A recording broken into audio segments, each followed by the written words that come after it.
Hey y'all, we're looking at this beautiful bed of greens here that are called sweet potatoes. So we got tons of sweet potatoes. This is going to be our highlight today. We're going to be talking about growing sweet potatoes in the summertime in North Texas, and then also cooking some sweet potatoes. So we got a fun little recipe that we're going to try. They are an amazing crop to grow in the summertime when it's hot and it's dry. So we are going into September right now. These guys were planted in probably around the 1st of May. And so we're gonna give them about another month. So near the end of September, early October, we're gonna actually start harvesting them. But they're super easy to grow. We got 2 different varieties.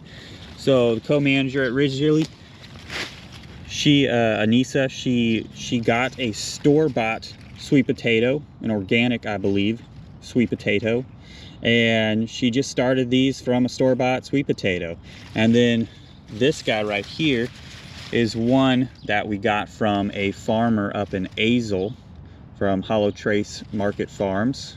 And so this one originally came from a seed company called Johnny's Seed Company. Doing really great. This is our 2nd year to do this variety. 1st year to do the store-bought variety of sweet potatoes. Sweet potatoes, they're part of the Morning Glory family. Trying to see if I can see any flowers, but they look like morning glories, the flowers themselves. How we started them, I said slips.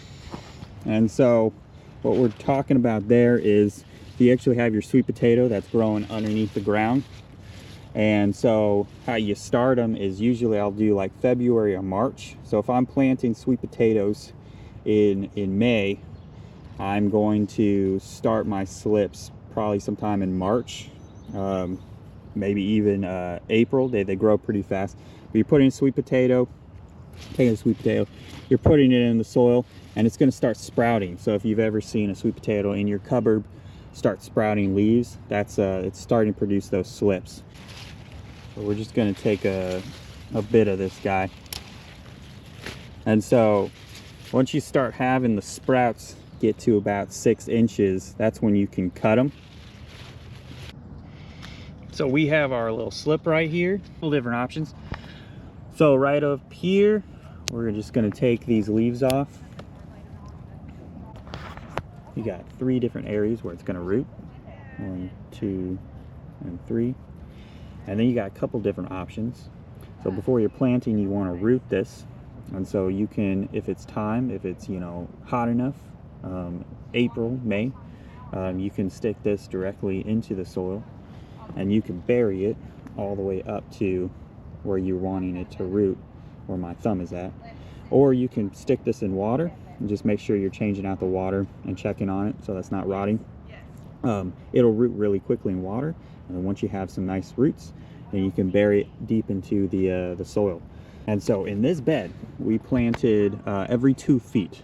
And so I can't remember how many slips we put in there, but not many. And so from just those few slips, all of this is taken over, and then it's going over the bed. So sweet potatoes are a vining plant. So they'll take over, they'll come out of the bed. They might even start with those nodes, they might start rooting down in the soil over here.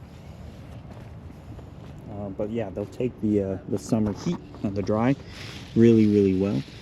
When you first do plant them, you do want to baby them. You want to add some water and make sure that they are getting established and rooted really well.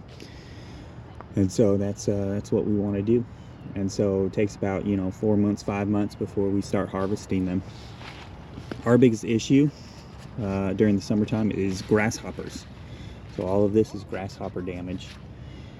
So here's some harvested sweet potatoes right here.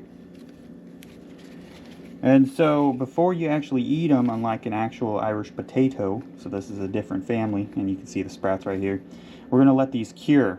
So we're going to let these cure for about a week. They are shelf stable, so if you put them into a nice aerated, air-flowing basket, and you put it in a dark kind of room temperature area, they'll be good for a long time. But yeah, we're going to let them rest. So these guys have been resting for about 2 weeks, and so they're nice and cured. So they're ready to cook. They're ready to go. And then for next year, since we don't want to buy slips again, we're going to save a few sweet potatoes that just look a little gnarly. Some of them are just kind of small. And we're going to start sweet potato slips next year around February, probably March. We'll probably get them planted a little bit later than we did this year.